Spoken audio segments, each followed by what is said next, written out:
One of the most unusual cases which Sherlock Holmes was ever called upon to solve began at a small private school for boys in the north of Belgium.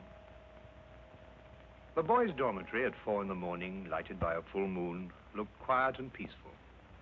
It would have been difficult to imagine that here began a train of events which filled 4 graves before it was stopped.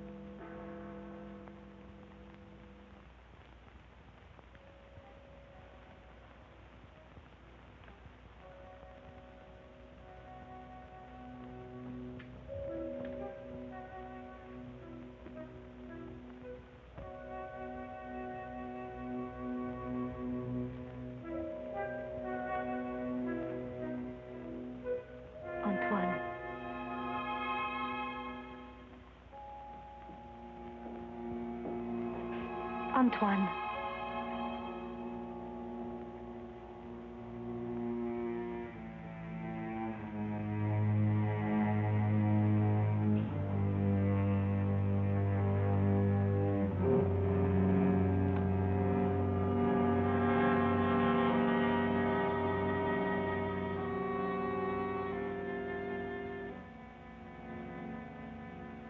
He has gone out. Didn't you try to stop him? I called his name. Either he did not hear or pretended not to. I was afraid to startle him.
This time, it's you.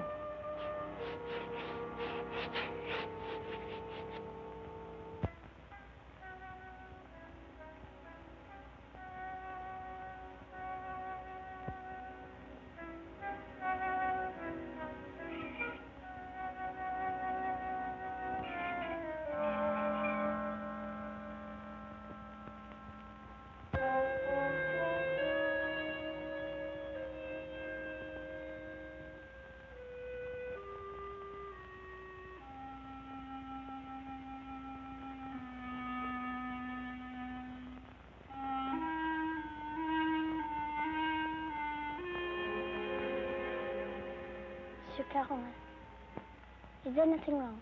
No. Nothing, Antoine. Go back to sleep. What are you going to do? The police? It will be the end of my career. We'll have to close the school. Send the boy away? Would that stop it? I suppose not. It's horrible.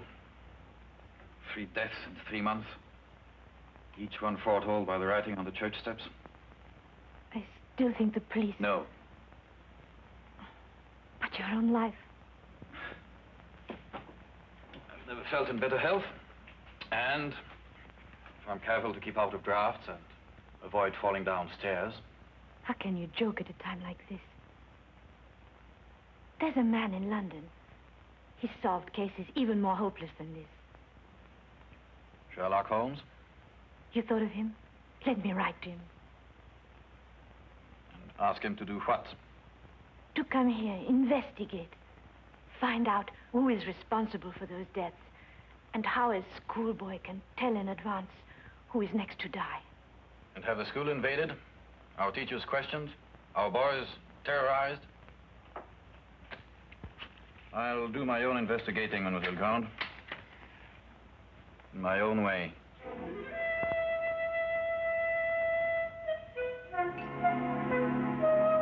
Some weeks later, a letter arrived at Baker Street. Holmes read it over once to himself and then aloud to me. Dear sir, it will be a source of eternal regret to me that I allowed myself to be dissuaded from writing to you sooner, Mr. Holmes. Now Mr. Carolan is dead of natural causes, the doctor says, though I am not sure he isn't mistaken. I pray that you will come to Arno without delay and lend us your assistance in putting an end to these ghastly occurrences. Respectfully yours, Marion-Crawford. You deduce that the writer of the letter was young? I'll go further than that. I'm prepared to wager that she's madly attractive to boot. Mm-hmm. Better and better. And on what do you base these interesting conclusions? Wishful thinking, my dear chap. Wishful thinking. Then wish no more. She is both young and attractive, with hair the color of autumn honey. Oh, did you read that between the lines? No. This came with the letter. Uh-huh. A lovely color, you'll admit, Watson. And from a beautiful young woman at that.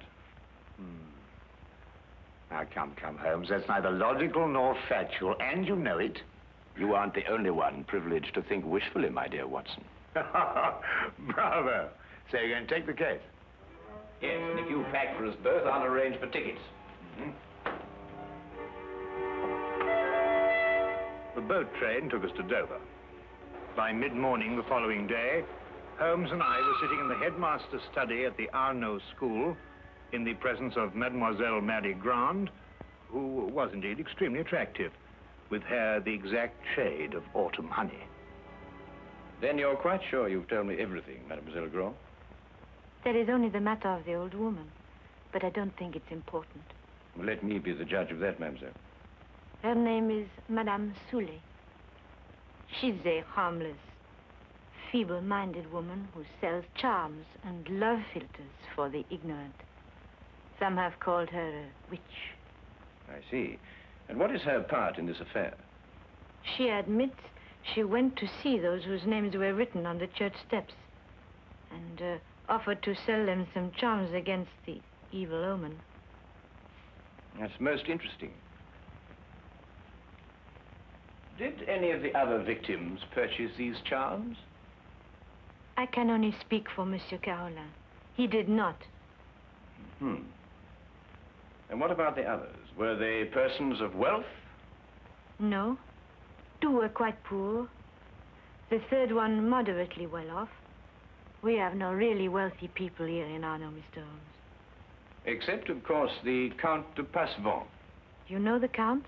No, indeed. I only happened to pass a carriage on the way boasting his coat of arms. However, I should like to have a word with this Madame Soulet, if that can be arranged. You have only to go to her house. It's on the edge of town, on the North Road.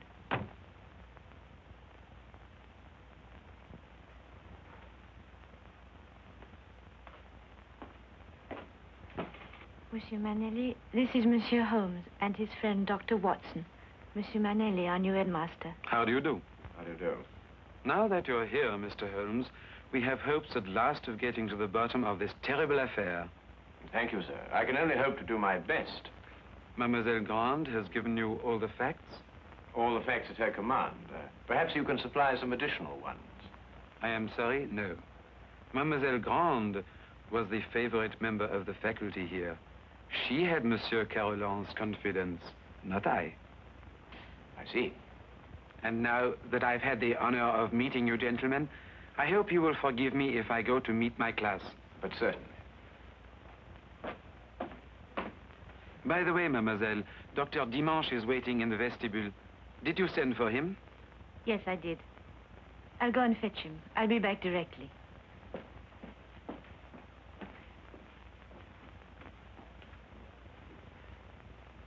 But the boy, Holmes, the boy, you hadn't asked to see the boy. The boy can wait, Watson. Yes, but why? Surely he's the most significant part of it. No, because he did the writing on the church steps. Why, yes. Well, I suppose in that case you'd say that the chalk also had significance. No, that was just an instrument. Precisely, my dear Watson. Precisely.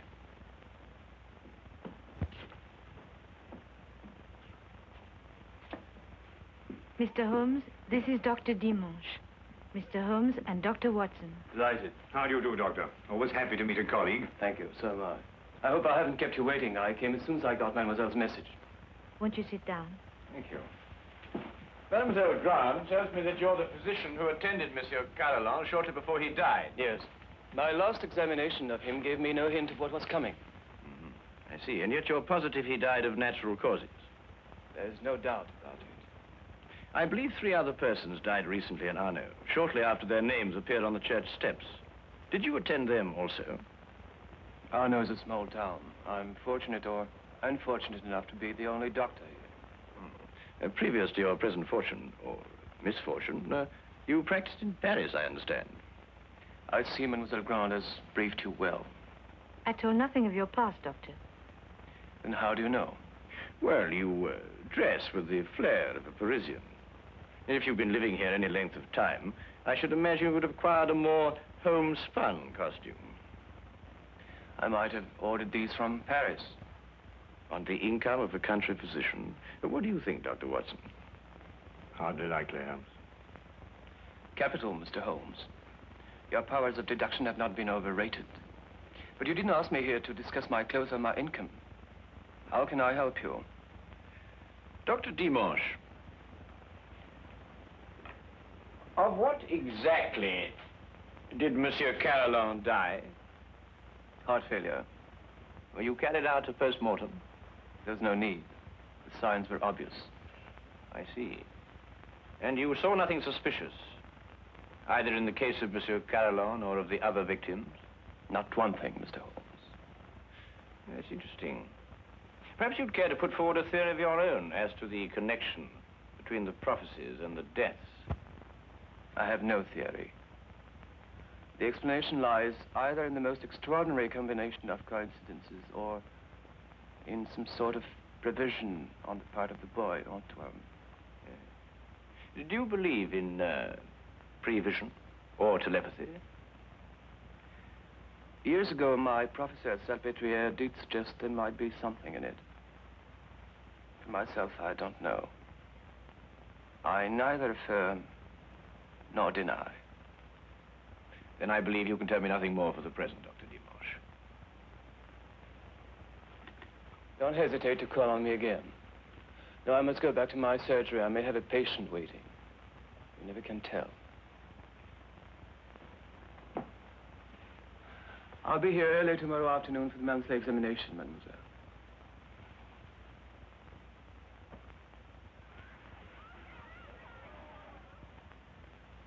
Dr. Dimanche examines your pupils every month, then, mademoiselle? Yes. The health of our pupils is of the greatest concern to us. So it should be, Mademoiselle Grant. So it should be. You know, it's an extraordinary thing, the odd and assorted illnesses that crop up in a boys' school. Vous devez être en classe à cette heure au lieu de courir dans les couloirs. Allez maintenant. That is he. So that's the boy who on 4 separate occasions was able to foretell the death of a citizen of Arno. Well, there must be some logical explanation for it. There is, Watson, there is. Holmes, do you know how it was done? Yes, that part was simple. Our main difficulty will come when we try to prevent the 5th murder.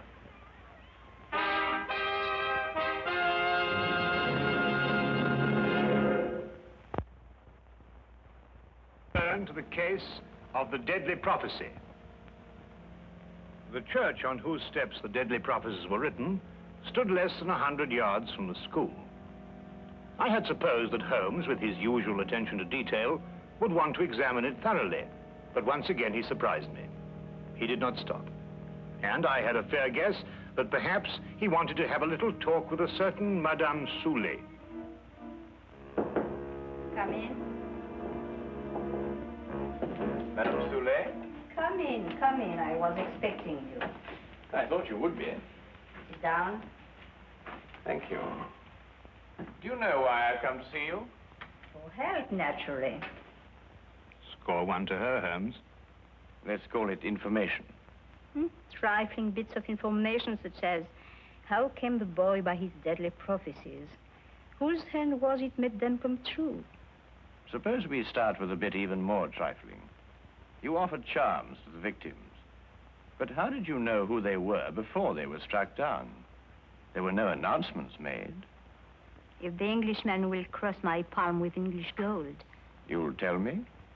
I will give the Englishman a filter, warranted to make him see so clearly and think so lucidly that all mysteries will be revealed to him. Each is as potent as the belief of the one who buys and uses it.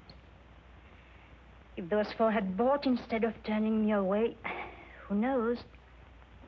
But they did turn you away. And now all are dead.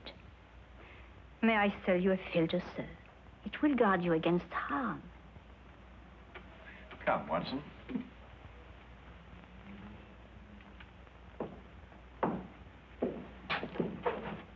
Good day, Madame Soulet.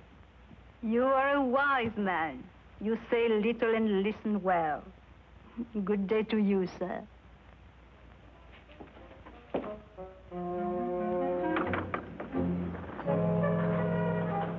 Filters, bosh. We might be living in the Middle Ages. Not the Middle Ages, Watson, merely a small European village. Ah, Count Pacifier, I believe. Oui, monsieur.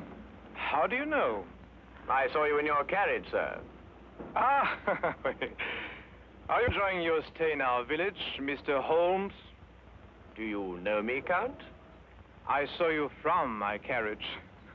Ah, bravo, Count. As you say in France, touché. May I introduce my very good friend, Dr. Watson? Enchanté, docteur. How do you do, sir? Have you formed any conclusions, Mr. Holmes, as to the names that were written on the church step? Well, at the moment, Count, I must confess that I am more interested in the names that were not written on the church step. Mine hasn't been written on it yet. And I don't believe it will be. Tell me, sir, you know this village. Have you any ideas? I am not superstitious, Dr. Watson. I do not believe...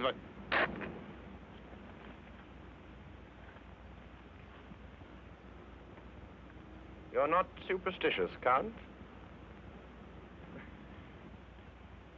Madame Soulet's filter, at least, can do no harm. Good day, monsieur. Good day. There were a few points about this case which Holmes thought could best be cleared up in Paris. He had asked me to go alone, as the following night there would be a full moon, and he wanted to stay in Arno to be on hand, just in case.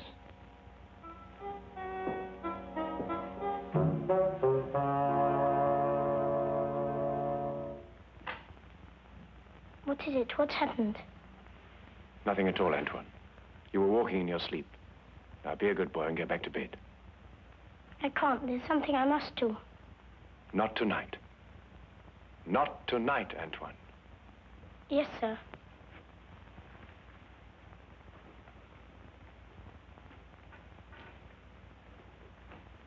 What does it mean?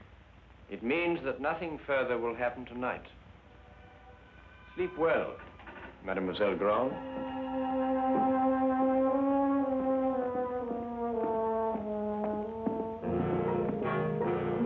The carriage came to fetch me at the station. Later, I found Holmes at the school. Well, you may go back to your class now, Antoine. Well, Watson, did you have a successful trip? Yes, you were right. Good. Mr. Holmes, was the boy able to tell you anything? No, but his silence was eloquent. Oh, by the way, I should like to have the use of the headmaster's study for a little gathering shortly before midnight. You name the murderer? No, he will name himself.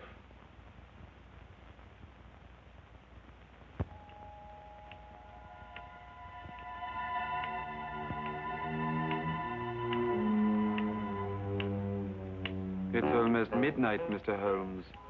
Must we wait much longer? Ah, good evening, Count. I think you all know Count Passavant. Count, you met Dr. Watson in front of Madame Soulet's cottage. Would you be so good as to take that chair, Count? I expect you're all wondering why you've been invited here at such a late hour this evening. Well, we are concerned with the murder of Monsieur Carolan and of 3 other citizens of Arno before him. Mr. Holmes, are sure they died natural death? I happen to believe that they were murdered. Now, the question is, with what motive? Profit? But these were ordinary people of modest means. The murderer could scarcely hope to enrich himself at the cost of their lives. Now, a thought occurred to me, and I decided to go and see Count Passavant and ask him if his life had been threatened too. It has been. And this is the feature of the case that most intrigues me. Blackmail has often been the prelude to murder, but here, for the first time, murder became the prelude to blackmail. What was demanded of you, Count? 100,000 francs. And if you didn't pay? My name was next to appear on the church steps. So you see, extortion was the motive from the first. And to that end, an atmosphere of terror was built up by means of 4 successive murders. It would take a man of superhuman courage to resist. But, Mr. Holmes, the names were written by one of our pupils. What possible connection could an 8-year-old boy have with such a scheme? Yes, Antoine. Just an unwitting tool. Of whom? The blackmailer must be someone who could have poisoned 4 people. Don't distress yourself, Madame Soulet. The killer meant suspicion to fall on you. But a person of your simple habits wouldn't play so dangerous a game. No. There is a suspect close at hand, who not only had an expert knowledge of poisons, but to whom the boy has been far more accessible.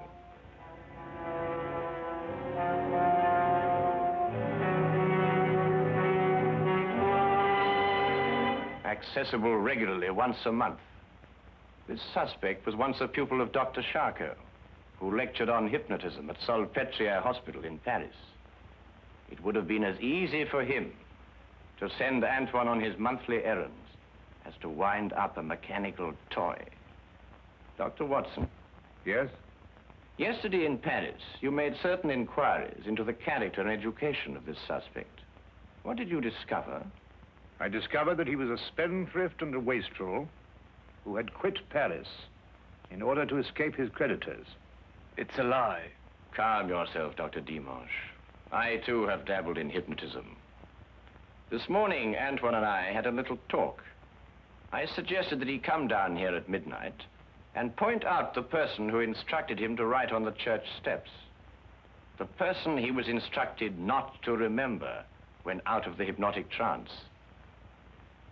It lacks but 1 minute to 12 now.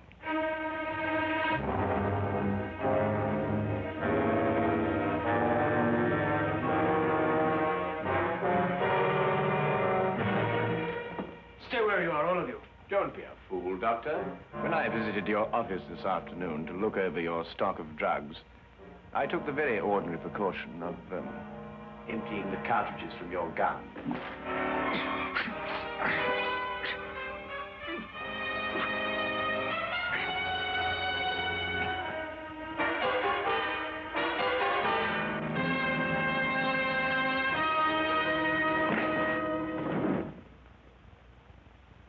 Should we wait for the boy to make the identification, Mr. Holmes? Mademoiselle, Mr. Holmes's deductions are always completely truthful and completely accurate. But the methods by which he achieves these ends are not always so straightforward. He said that he'd hypnotized the little boy to have him come here tonight at midnight. How did you know it was a bluff? You also said that the gun was unloaded. Oh.